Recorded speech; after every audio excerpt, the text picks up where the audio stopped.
gimana caranya biar kita jadi wanita yang solehah dan berkarakter.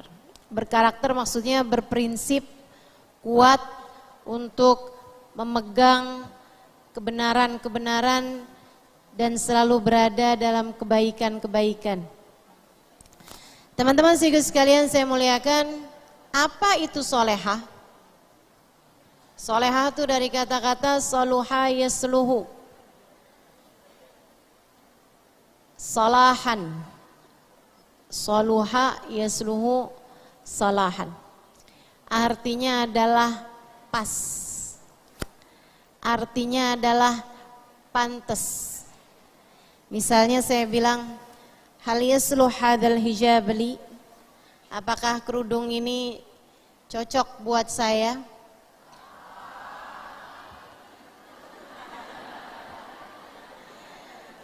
Itu penggunaan katanya, ya. Itu pakai kata-kata yasluh, yasluh, salaha, yasluhu, salahan. Artinya adalah cocok atau pas atau pantas. Maka kalau dibilang wanita yang solehah, artinya wanita yang cocok, wanita yang pas. Karenanya biasanya ada kelanjutannya. Solehah sebagai apa? Karena cocok, cocok sebagai apa? Semoga kita semuanya jadi hamba Allah yang solehah sebagai hambanya Allah. Artinya yang pas, cocok sebagai hambanya Allah SWT. Semoga kita jadi wanita yang solehah sebagai umatnya Rasulullah. Artinya adalah jadi wanita yang solehah, yang pas, yang cocok buat Nabi Muhammad sallallahu alaihi wasallam sebagai umatnya. Kalau dibilang semoga yang jadi istri di sini jadi istri yang solehah buat suaminya.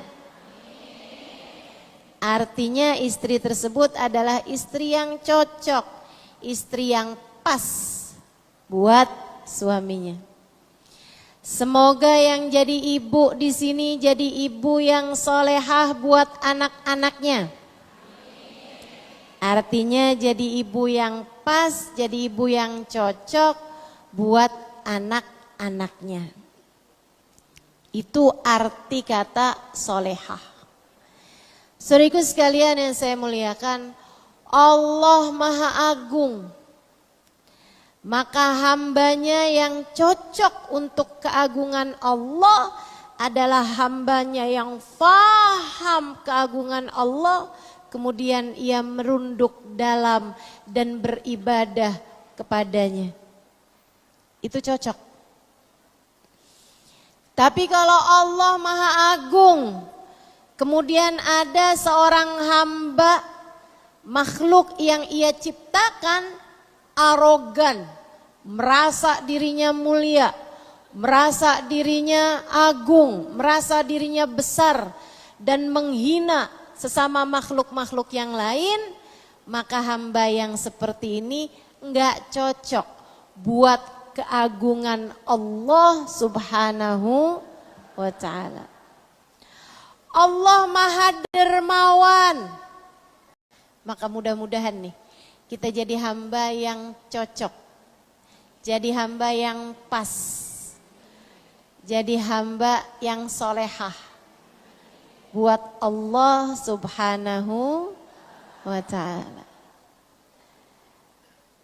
Dan Bu, Kak, Dek, Nabi Muhammad itu indah.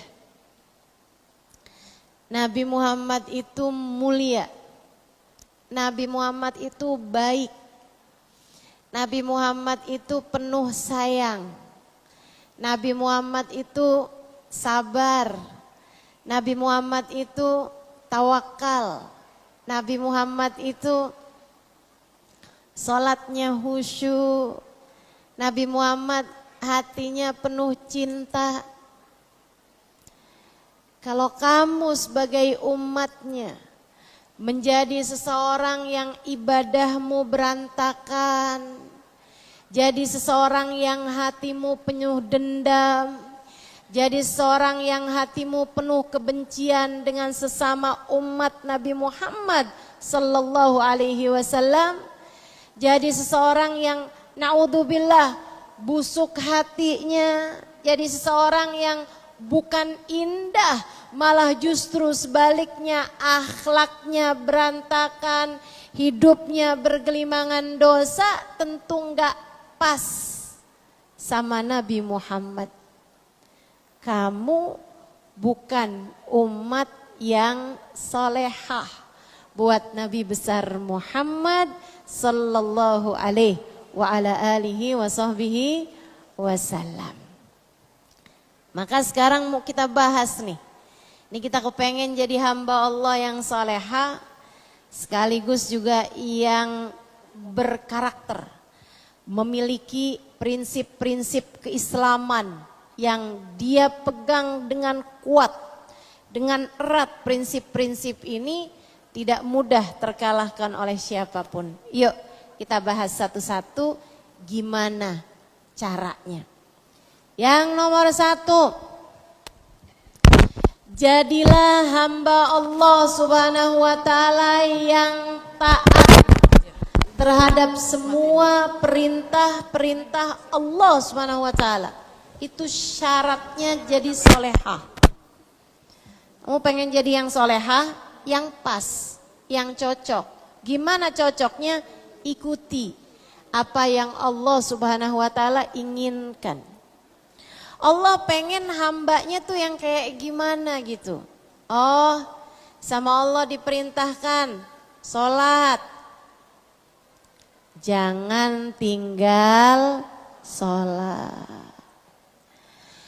Saya solehah kok, cuman saya nggak sholat. Ya kamu namanya nggak solehah. Ya saya memang urusan sholat sih saya nggak solehah ya, tapi saya urusan-urusan yang lain saya solehah. Ya kalau kamu nggak sholat berarti kamu tidak melaksanakan perintah Allah, maka berarti kamu belum menjadi hamba Allah yang solehah. Laksanakan perintah Allah, itu syarat mutlak untuk menjadi hamba yang cocok buat Allah subhanahu wa ta'ala Tuhanmu. Laksanakan perintah Allah subhanahu wa ta'ala. Enggak usah cari-cari pembenaran, enggak usah sok-sok kreatif sama aturan-aturan Allah subhanahu wa ta'ala. Dulu kan ya sholat itu memang 5 waktu. Karena kan orang kebanyakannya di rumah tidak bepergian. Sekarang nih kan orang banyaknya bepergian, kayak saya kerja dari pagi sampai sore, habis itu pulang malam hari. Kayaknya buat saya nih sholat ini cocoknya saya kumpulin aja dari subuh, duhur, asar, maghrib, isya sebelum tidur. Yang cocok buat saya yang kayak begitu, enggak ada. Kamu gak bisa solehah dengan mengikuti hawa nafsumu. Kamu baru bisa jadi hamba Allah yang solehah jika mengikuti aturan dan maunya Allah subhanahu wa ta'ala. Sayyidina Ali bin Abi Thalib salah satu doanya, Allahumma ij'alni kama turid wala taj'alni kama urid. Ya Allah, jadikanlah saya hamba seperti yang Engkau inginkan. Jangan jadikan saya hamba seperti yang saya inginkan. Jangan ya Allah. Jangan biarkan saya menjadi seperti yang saya mau. Jadikan saya saja seperti yang Engkau mau. Kau pengennya punya hamba yang kayak gimana? Jadikan saya yang kayak gitu ya Allah. Jangan jadikan saya seperti yang saya mau. Itu doanya Sayyidina Ali bin Abi Thalib. Tapi itu doa yang kalau dipikir-pikir agak cukup berat itu ya. Kita kadang-kadang kan kita maunya kita kaya. Betul nggak?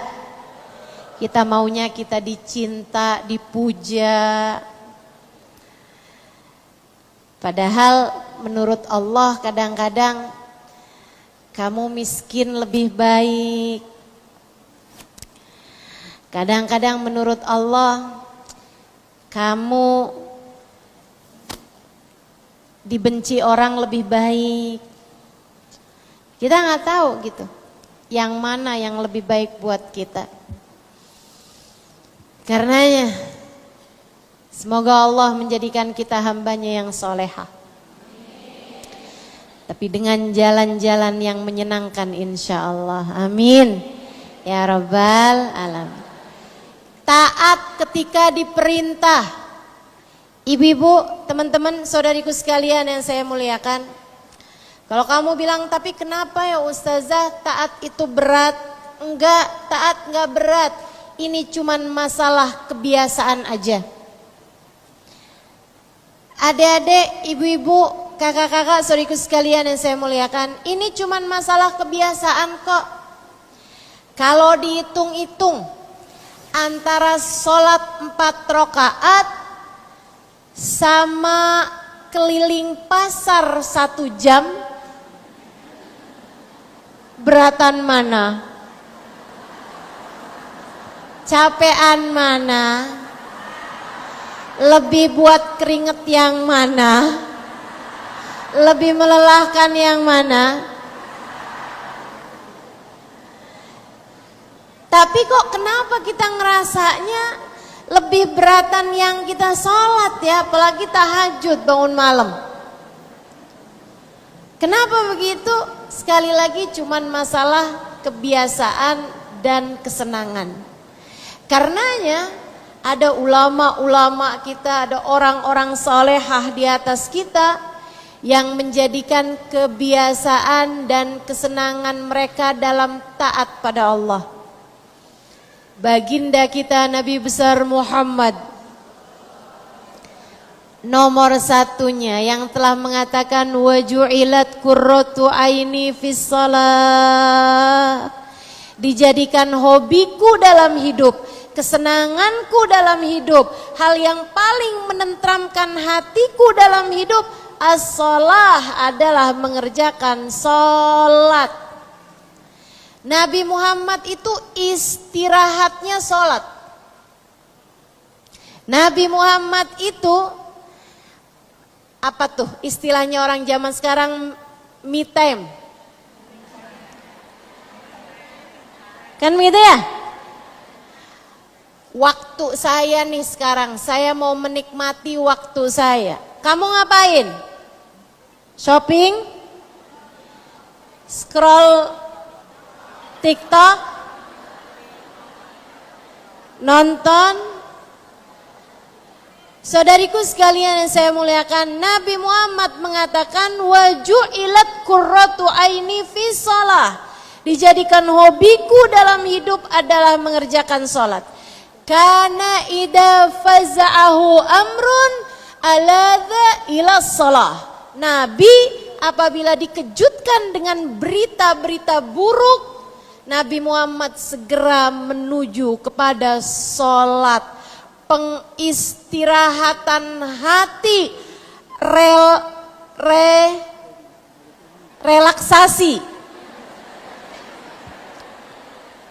relaksasi hatinya Nabi Muhammad, relaksasi pikirannya Nabi Muhammad adalah dengan mengerjakan sholat.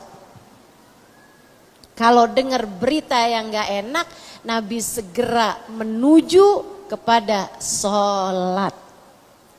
Saudara sekalian yang saya muliakan, apalagi kalau lagi bareng-bareng dan memang sudah datang waktunya, Nabi akan bilang, arihni biha ya Bilal, arihni biha ya Bilal. Kata Nabi, santaikan saya dengan sholat wahai Bilal. Santaikan saya dengan sholat wahai Bilal. Yuk kita rileks, kita sholat yuk. Yuk kita rileks, kita sholat. Kata baginda kita Nabi besar Muhammad. Nabi tuh sholat biar rileks. Kalau kita kan kebalik. Sholat dulu yuk, jadi kita tenang deh habis itu.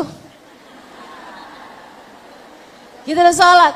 Kita masih menjadikan sholat sebagai beban, bukan sebagai sarana mencari hiburan. Jadi teman-teman, kamu jangan bilang bahwa ibadah itu berat, taat itu berat. Enggak, taat enggak berat, ibadah enggak berat. Justru sebaliknya, dia adalah relaksasi yang sesungguhnya. Dia adalah istirahat yang sesungguhnya. Dia adalah kesenangan yang sejati. Masalahnya cuman pada kebiasaan dan kesenangan. Kita belajar buat bisa menyenangi sholat, mencintai sholat, sehingga mudah-mudahan Allah jadikan sholat sebagai hiburan dalam kehidupan kita. Saya pernah ketemu orang sepanjang malam sholat. Panjang malam sholat. Saya sampai bilang, andai saya nggak lihat dengan mata kepala saya sendiri, saya mungkin nggak percaya. Kalau dibilang bahwa di atas muka bumi ini, di zaman ini, ada orang yang sepanjang malamnya mengerjakan sholat. Kamu pernah lihat? Enggak. Enggak pernah lihat kan? Saya pernah. Waktu haji, saya haji tahun 2000. Usia saya waktu itu 20 tahun. Jadi saya haji muda ini ya.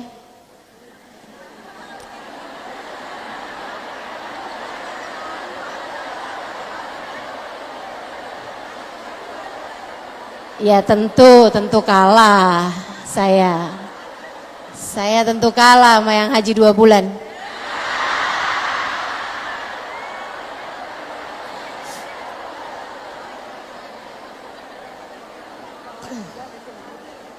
Saya berangkat dari Yaman hajinya. Ketika saya jadi santri dari guru saya Sayyidil Habib Umar bin Hafiz. Berangkat haji naik pesawat hanya ya 2 jam, segitu aja lah terbangnya, nggak lama udah nyampe aja ke Mekah. Waktunya mengerjakan ibadah haji, kami rombongan kemudian masuk ke area Mina. Sebelahan saya di dalam tenda sama seorang perempuan, tendanya pisah laki-laki dengan perempuan di Mina. Dan tendanya besar, muat sekitar 200-an orang. Di dalam tenda itu saya sebelahan sama ada perempuan tua. Sebenarnya dari sejak naik bis dari Mekah menuju ke Mina, itu saya udah sebelahan sama perempuan ini. Tapi ya saya biasa-biasa aja gitu. Karena kan kita tuh kadang-kadang nggak pinter buat bisa nyari berlian-berlian. Kita kadang-kadang nih mata kita ini belum bercahaya dengan cahaya yang sesungguhnya. Cahaya yang sesungguhnya tuh bisa ngelihat berlian-berlian yang ada di antara hamba-hambanya Allah. Saya belum punya.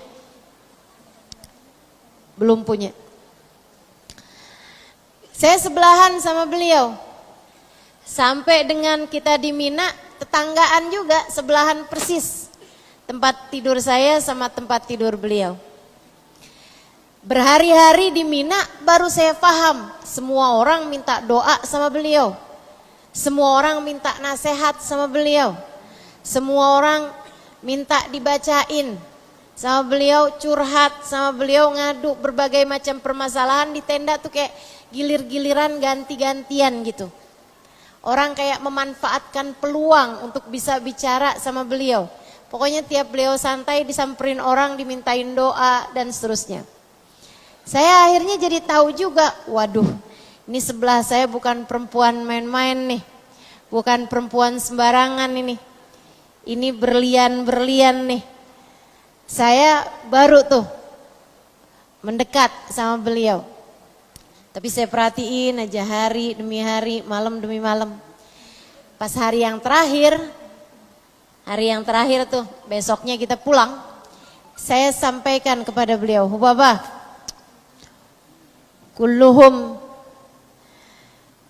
ya'tun ilaik. Hubabah, semua orang pada mendatangimu. Semuanya pada minta doa, tak berkah darimu Hubabah. Wal jar lahu haq. Aula, saya bilang tetangga tuh Hubabah haknya lebih besar. Kata Nabi Muhammad, man kana minkum yu'minu billahi wal yawmil akhir falyukrim jarah. Siapa yang beriman pada Allah dan hari akhir, hendaklah dia memuliakan tetangganya. Saya tetanggamu Hubabah. Enaknya orang tahu hadis gitu tuh. Tahu banyak ayat, tahu banyak hadis. Saya bilang, ayo Hubabah. Hubabah doain saya. Beliau kemudian bilang, iya Halimah. Bicara tentang tetangga, yuk kita tengokin tetangga kita. Ada yang kepalanya kena lempar waktu jumroh. Saya curiga aja tuh orang Indonesia kayaknya tuh. Lebih-lebih tuh kayaknya orang Bekasi tuh.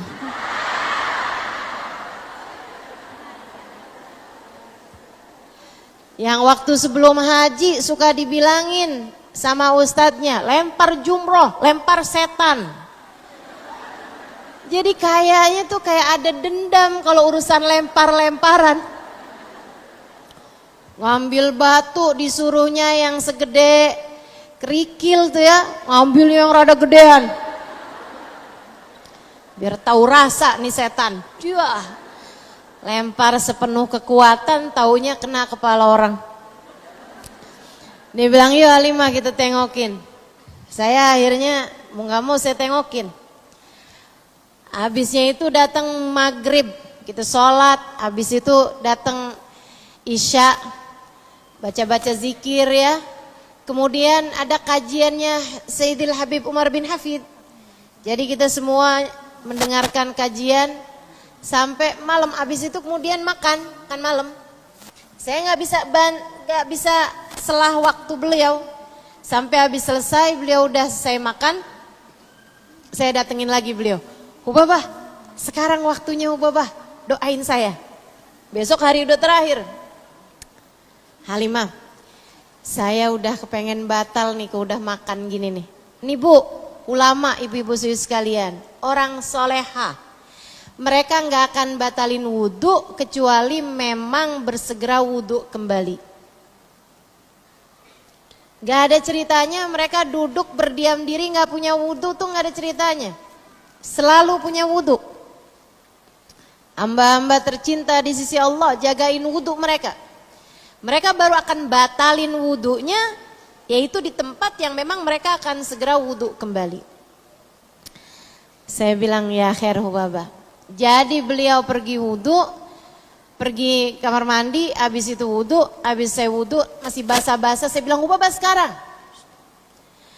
Mereka nih hamba-hamba tercinta di sisi Allah. Kalau habis wudhu nggak akan ngomong apa-apa sampai mengerjakan sholat sunnah wudhu.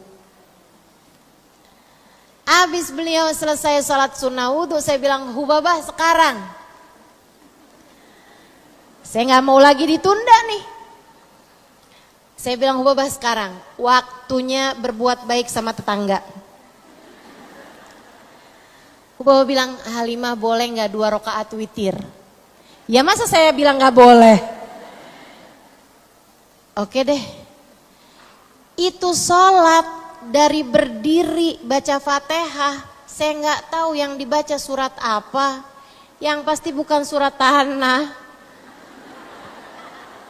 yang pasti juga bukan Qul huwallahu ahad atau Al-Muawwidatain, karena panjang banget nggak ruku-ruku.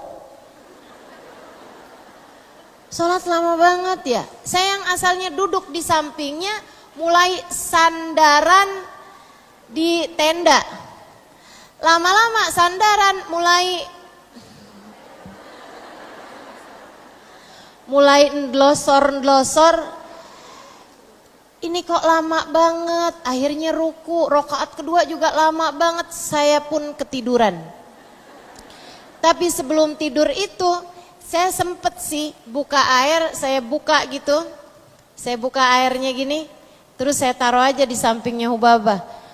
Mudah-mudahan nih rahmat yang turun juga di air saya. Terus saya sandaran, terus saya tiduran tadi itu. Saya kebangun, saya liatin, saya dengerin masih ada suara orang ngobrol-ngobrol, mungkin sekitaran jam 10-11an malam. Saya lihat Hubabah masih lagi sholat juga. Udah gak tahu rokaat yang keberapa, kali habis selesai 2 rokaat, ya dia tidur. Beliau kemudian lanjutkan lagi sholatnya. Sampai kemudian saya ketiduran lagi, saya kebangun gak tahu beberapa waktu kemudian, saya liatin tenda udah temaram, cahayanya udah dipadamkan sebagian, udah agak gelap gitu. Samping saya masih rapi juga tempat tidurnya. Saya liatin mana sih nih Hubabahnya nih, ternyata lagi sujud Bu, masih lagi sholat juga. Saya tidur lagi, saya bangun lagi ketika sudah mulai ada orang-orang yang mulai bangun satu-satu untuk qiyamul lail. Saya lihat Hubabah masih lagi sholat juga.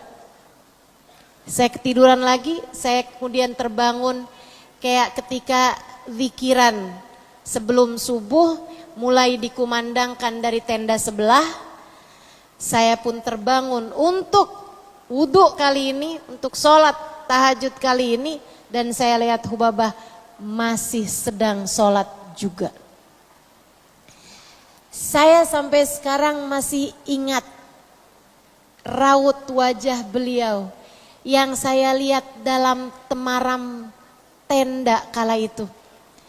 Beliau mengerjakan sholat dengan bibir yang tersungging senyuman, dengan air mata penuh syukur yang berlelehan, dengan wajah yang sangat menikmati saat-saat intim antara dia dengan Allah Subhanahu wa Ta'ala Tuhannya. Merekalah hamba-hamba yang paling solehah, merekalah hamba-hamba yang paling pantas buat Allah Subhanahu wa Ta'ala. Merekalah orang-orang yang sangat pantas Allah berkata kepada mereka, ya ayyatuhan nafsul mutmainnah irji'i ila rabbiki radiyatan mardiyah fadkhuli fi ibadi wadkhuli jannati. Wahai pemilik jiwa yang tenang, wahai pemilik hati yang damai, saatmu kembali kepada Allah Tuhanmu, kamu cinta padanya dan dia pun cinta padamu. Masuklah ke dalam golongan hamba-hamba tercinta di sisiku, masuklah ke dalam surgaku. Yang kayak beginian masuk surga kan pantas. Yang kayak kamu dibangunin subuh aja masih berat banget, pantas? Enggak. Yang kayak kamu yang kunutnya suka dijemur karena bangun di saat matahari sudah terbit, kamu baru kelagapan, kemudian kamu segera mengerjakan sholat subuhmu. Bukankah enggak pantas jadi hamba Allah Subhanahu wa Ta'ala? Mudah-mudahan Allah solehahkan kita, amin. Mudah-mudahan Allah solehahkan kita, amin. Karena teman-teman, ibadah itu buat hamba-hamba tercinta di sisi Allah adalah sebuah kesenangan. Namun buat orang-orang macam kita, ibadah ini masihlah harus memaksakan diri. Ibadah itu pada akhirnya adalah kesenangan, kebahagiaan. Akan tetapi sebelum itu kita harus memaksakan diri kita untuk mengerjakan ibadah pada Allah Subhanahu wa taala. Salatmu jangan tinggal. Jangan tinggal salat. Kamu tinggal salat, Allah tinggal kamu. Sebab kamu dianggap sebagai hamba yang kurang pas sama Allah Subhanahu wa taala. Masa ada hamba enggak senang menghadap kepadanya? Kamu akan diusir dari hadapan rahmatnya. Tuh syarat utama. Pengen jadi hamba Allah yang solehah harus taat. Bukan hanya salat tapi semua ibadah-ibadah yang lain. Puasanya yang wajib-wajib kerjain. Yang sunnah-sunnah nih kayak di depan kita nih. Ada 2 hari puasa sunnah yang disunnahkan dalam bulan ini, yaitu hari Asyura tanggal 10 Muharram. Jangan tinggalkan puasanya. Inna saum yom Asyura yukaffir dunub sanah. Sesungguhnya puasa hari Asyura menghapuskan dosa 1 tahun lamanya. Dan yang kedua hari Tasu'a tanggal 9 Muharram. Yang kata Nabi Muhammad, lau adraktus sanatil atiyah, lau adraktus sanatil qadimah, lasumtu ma'al Asyura at-Tasu'a. Kalau umur saya nyampe, andai umur saya nyampe tahun depan, saya akan berpuasa bersama tanggal 10, tanggal 9-nya juga. Tanggal 9 jatuhnya hari Selasa. Tanggal 10 jatuhnya hari Rabu. Dipuasain insya Allah. Ustazah masih punya utang puasa Ramadan. Gimana nih puasa? Puasa hari Tasu'a, puasa hari Asyura, niat mengqadha puasa bulan Ramadan. Nawaitu shauma ghadin an qada'i fardhi syahri Ramadan wa an shaumi yaumi Asyura lillahi ta'ala. Gitu ya. Ya Allah, saya niat puasa besok hari untuk mengqadha puasa Ramadan saya kemarin di saat hari-hari saya menstruasi. Ya Allah, dan saya juga niat puasa besok untuk memuasain puasa hari Asyura. Insyaallah, menurut pendapat Imam Nawawi dan menurut pendapat para imam-imam yang lain, banyak yang mengatakan kalau puasa wajib dijatuhkan pada hari-hari yang disunnahkan puasa, puasa wajibmu terbayar dan kamu ikut dapat pahala puasa sunnah tersebut. Insya Allah. Saudaraku sekalian, saya muliakan, ketaatan-ketaatan yang lain jangan ditinggal. Jangan ditinggal. Kemudian yang kedua syaratnya, kalau kamu pengen jadi hamba Allah yang solehah, tinggalin dosa. Tinggalin dosa. Kata Nabi Muhammad alaihi salatu wassalam, ittaqil maharim takun abadan nas. Jauhi dosa, kamu akan jadi hamba Allah yang paling soleh. Pengen jadi hamba Allah yang soleh, yang solehah, tinggalkan dosa-dosa. Tapi gimana ya Ustazah? Kenapa yang haram-haram ini enak loh Ustazah? Emang iya? Iya. Itu karena hawa nafsu kita. Padahal aslinya enggak gitu. Katanya Sayyidina Ibnu Abbas alaihi ridwanallah. Beliau mengatakan, kalau kamu kelelahan mengerjakan taat, lelahmu akan hilang, pahala taatnya akan kekal. Kalau kamu seneng ketika ngerjain dosa, senengnya bakal hilang, tapi dosanya akan terus tersisa.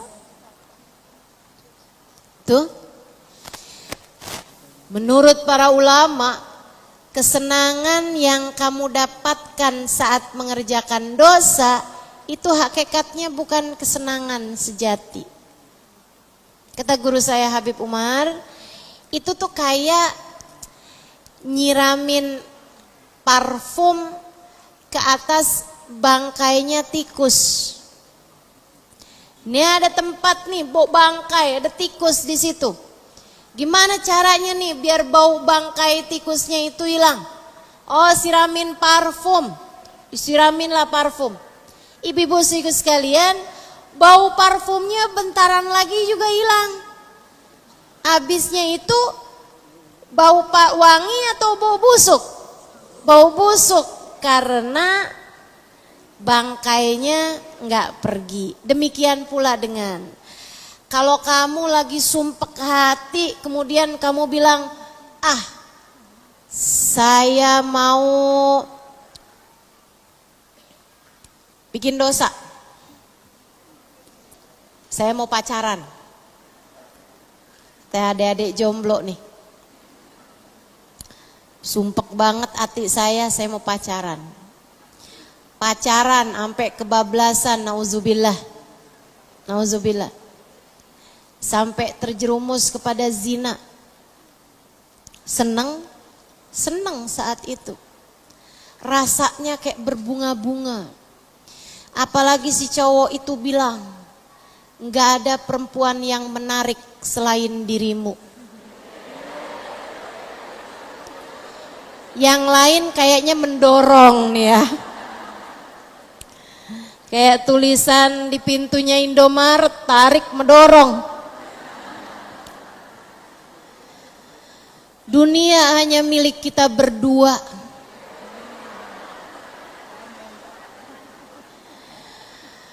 Saya tadi ngeliatin langit, gelap banget, gak ada bintang. Ternyata bintangnya semua berpindah ke matamu.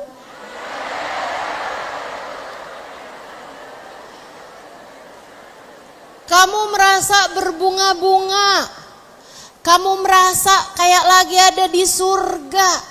Sampai kamu mau melakukan perbuatan haram berzina. Saudariku sekalian yang saya muliakan, senangnya bentar, senangnya sebentar. Dek, senangnya sebentar, susahnya lama. Itu baru dunia, belum lagi susahmu di akhirat nanti. Karenanya atas nama cinta saya sampaikan padamu, tinggalkanlah perbuatan-perbuatan dosa. Nggak akan bikin apa-apa selain kesumpekan hatimu. Dosa nggak akan bikin apa-apa selain kesempitan hidupmu. Dosa nggak akan bikin apa-apa selain tambah gelap jalan kehidupanmu. Dosa nggak akan bikin apa-apa selain tambah merana dan menderita hidupmu. Maka kalau kamu pengen hidupmu enak, kalau kamu pengen hidupmu senang, kalau kamu pengen jadi hamba Allah Subhanahu wa taala yang solehah, tinggalkan segala perbuatan-perbuatan dosa. Tinggalin. Ini kok suami saya nggak cinta kayaknya sama saya. Ya udah dah, pergi ke dukun.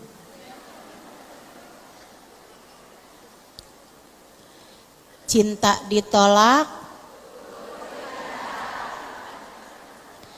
Oh, kayaknya ngaruh nih. Sebab tiba-tiba suami transfer. Sebab kemudian suami kayaknya jatuh cinta lagi kepadamu. Berapa lama? Liatin aja berapa lama. Liatin. Berapa lama. Kemudian segalanya sirna. Dan kamu dihadapkan pada fakta di mana hati suamimu menjadi lebih lagi bencinya kepada dirimu. Wah, suami saya naksir perempuan yang hidungnya lebih mancung, baiklah. saya akan pergi Korea buat mancungin hidung. Sampai pulang-pulang jangankan suaminya, dirinya sendiri aja pangling.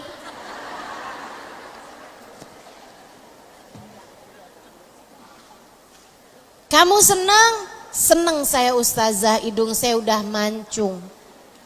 Berapa lama kamu senengnya? Cobain, liatin. Berapa lama kamu senengnya? Sebulan? 2 bulan? 3 bulan? Kemudian, apakah hati suamimu kembali kepadamu? Saudariku sekalian, ingat, hati suamimu bahkan tidak berada dalam kendalinya sendiri. Hati berada dalam pengendali muqallibal qulub, sang pengendali hati, namanya Allah subhanahu wa ta'ala jalla jalaluhu wa ta'ala azamatu. Kamu kalau kepengen hati suamimu menghadap kepada dirimu, kamu kalau kepengen hati anak-anak menyayangi mencintaimu, gampang. Kamu hanya perlu untuk mencari perhatian, cari muka, tapi bukan muka suamimu yang kamu cari. Kamu kalau mau cari muka, bukan kamu cari perhatian dan cari muka anak-anakmu, bukan. Cari muka di hadapan Allah. Tinggalkan dosa-dosa. Takun a'badan nas.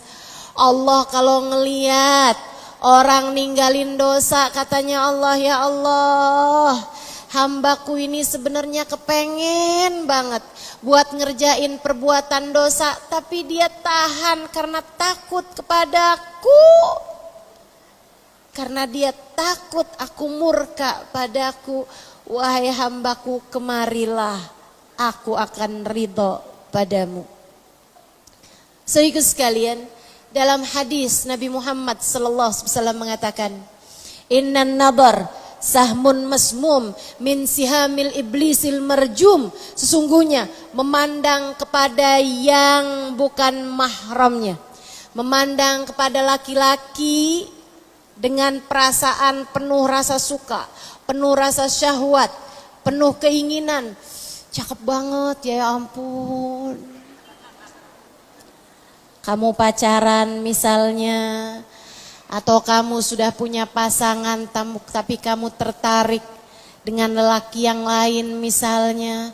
Kamu pandang laki-laki yang kamu sukai tersebut dengan hati menggebu-gebu, dengan mata berbinar-binar karena rasa suka kepada dirinya. Kata Nabi Muhammad SAW, itu adalah anak panah beracun yang dibidikkan oleh iblis kepadamu. Allah kemudian berfirman, kata Nabi Muhammad, Man tarakaha makhafatan minni abdaltuhu imanan yajid halawatuhu fi qalbih. Apabila hambaku menahan diri dari memandang sesuatu yang diharamkan karena takut kepadaku, aku akan menggantikan untuknya nikmatnya iman, manisnya iman yang dia akan rasakan di dalam hatinya. Jadi dek, jangan sampai kamu menjalin hubungan dengan yang haram bagimu, membuatmu terhalang dari cinta Allah Subhanahu wa ta'ala yang mungkin untuk kamu dapatkan. Yuk belajar jadi hamba Allah yang solehah. Tinggalkan dosa-dosa. Salah satu dosa dari yang sekarang banyak terjadi, salah satu dosa yang sekarang banyak terjadi adalah pinjol.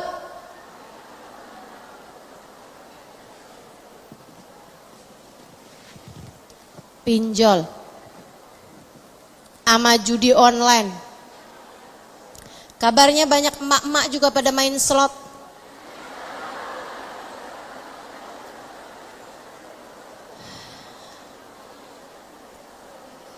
Saya harap nggak ada siapapun di antaramu yang mengerjakan hal-hal semacam itu. Enggak kan ya Bu? Enggak kan ya Dek? Enggak ya Mbak?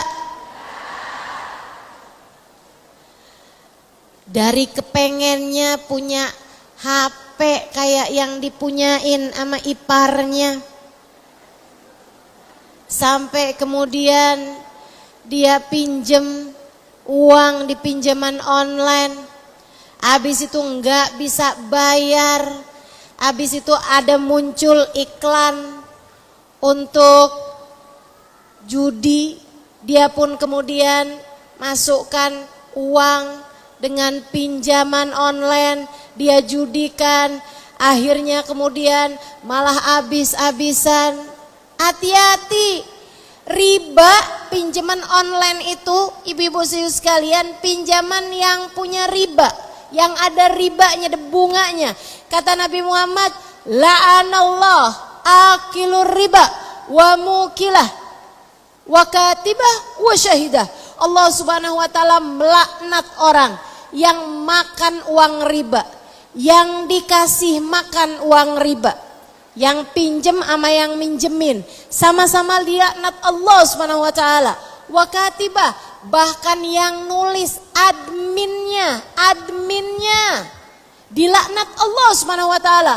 Wa syahidah, bahkan yang jadi saksi-saksinya ikut dilaknat oleh Allah Subhanahu wa taala. Hati-hati sama riba, Bu. Hati-hati sama riba, Dek. Jangan dekat-dekat sama riba. Kamu pengen jadi hamba yang solehah, tinggalkan riba. Tinggalkan hutang-hutang yang berbunga. Ustazah, kalau nggak utang, kapan ceritanya saya bisa punya motor? Ya nggak usah punya motor. Ustazah, kalau saya nggak pinjem, gimana ceritanya saya punya iPhone yang terbaru? Ya nggak usah punya. Gimana ceritanya saya punya panci yang kayak dipunyain teman saya? Ya nggak usah punya. Saudariku sekalian saya muliakan, saya sampaikan berulang kepadamu, urusan rezeki dunia ini, Bu, sebanyak apapun, sesedikit apapun rezeki yang Allah bagi kepadamu cukup untuk membiayai hidupmu, buat makan, buat kamu pakai baju, buat kamu tinggal, buat kamu tidur, tempat tidurmu, sama buat kamu makan, buat kamu pakai baju nutup aurat, ada, pasti ada. Allah pasti kasih. Sesedikit apapun yang Allah kasih kepadamu cukup untuk membiayai hidupmu. Namun sebanyak apapun rezeki yang Allah kasih padamu, nggak bakalan cukup untuk membiayai gaya hidupmu. Maka kalau pengen hidup tenang, pengen jadi hamba Allah yang solehah, jangan banyak gaya. Jelas? Hal terakhir, kalau kamu pengen jadi hamba Allah yang solehah dan berkarakter, saudariku sekalian yang saya muliakan, pengen jadi hamba Allah yang solehah, memiliki prinsip-prinsip keimanan, Bu, Kak, Dek, Nak, kerjakan taat yang pertama, tinggalkan dosa yang kedua, yang terakhir, bersihkan hatimu. Bersih hati. Al-madar kullal madar fi salahil gulub. Kata guru saya Sayyidil Habib Umar bin Hafid, masalah, segala masalah, semua hal urusannya ada pada bersihnya hati. Orang yang hatinya bersih, ibadah sedikit aja jadi bagus dan diterima sama Allah. Tapi orang kalau hatinya rusak, ibadah banyak enggak terlalu bermanfaat. Orang kalau hatinya bersih, ilmu sedikit bisa jadi begitu indah. Tapi orang kalau hatinya kotor, ilmu banyak pun menjadi sia-sia belaka. Bu, kamu pengen jadi orang hamba Allah yang salehah. Allah udah bilang, yauma la yanfa' mal wala banun illa man atallaha biqalbin salim.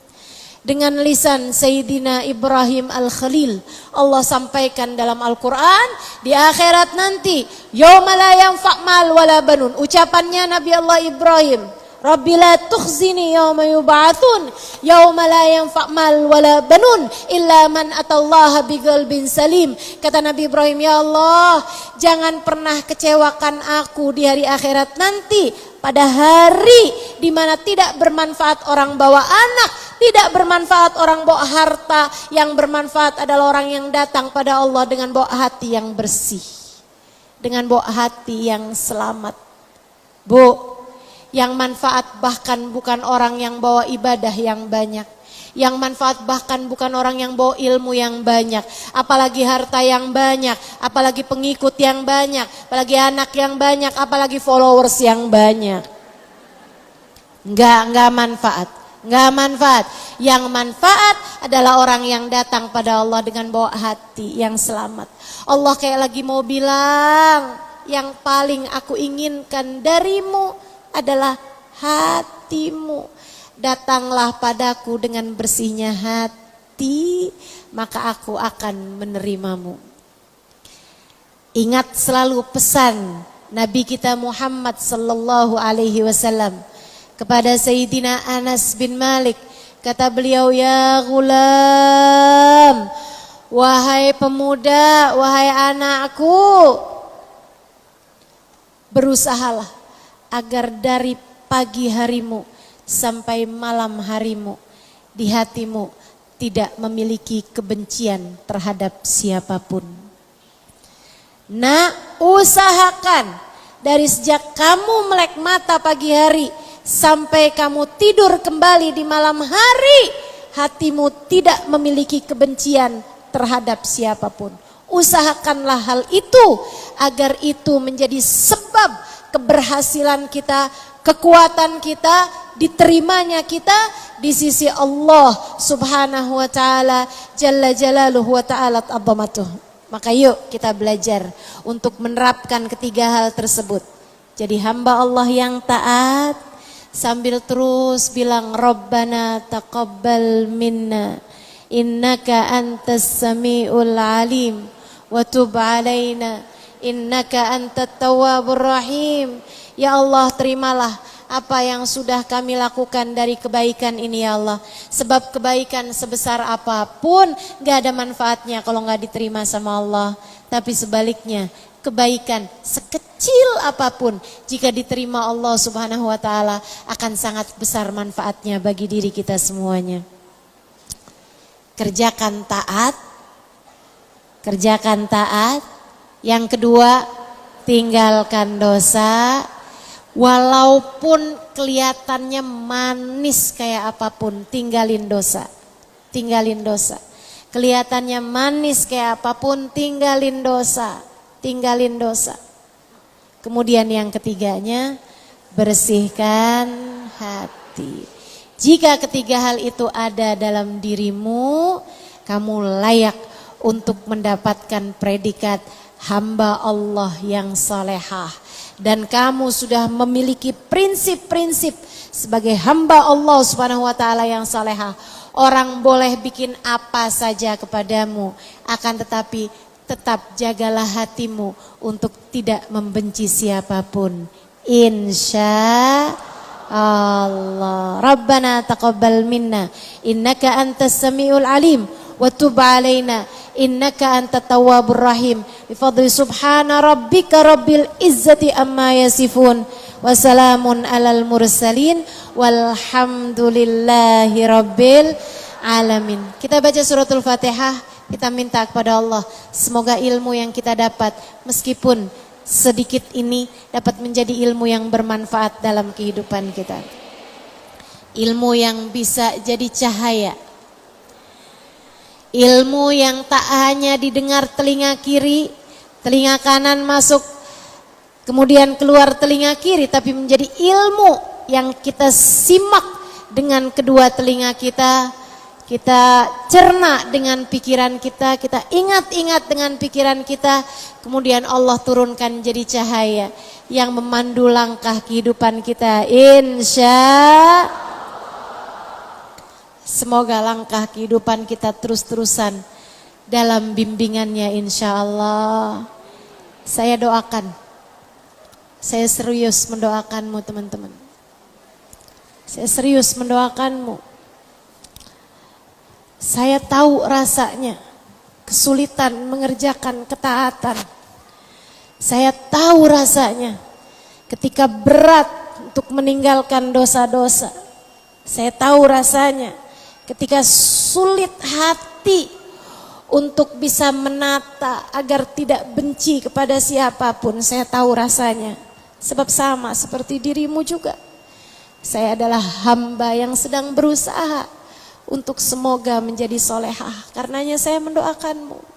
Semoga Allah SWT membantumu melewati hari-hari ini hingga selamat pulang nanti membawa husnul khotimah.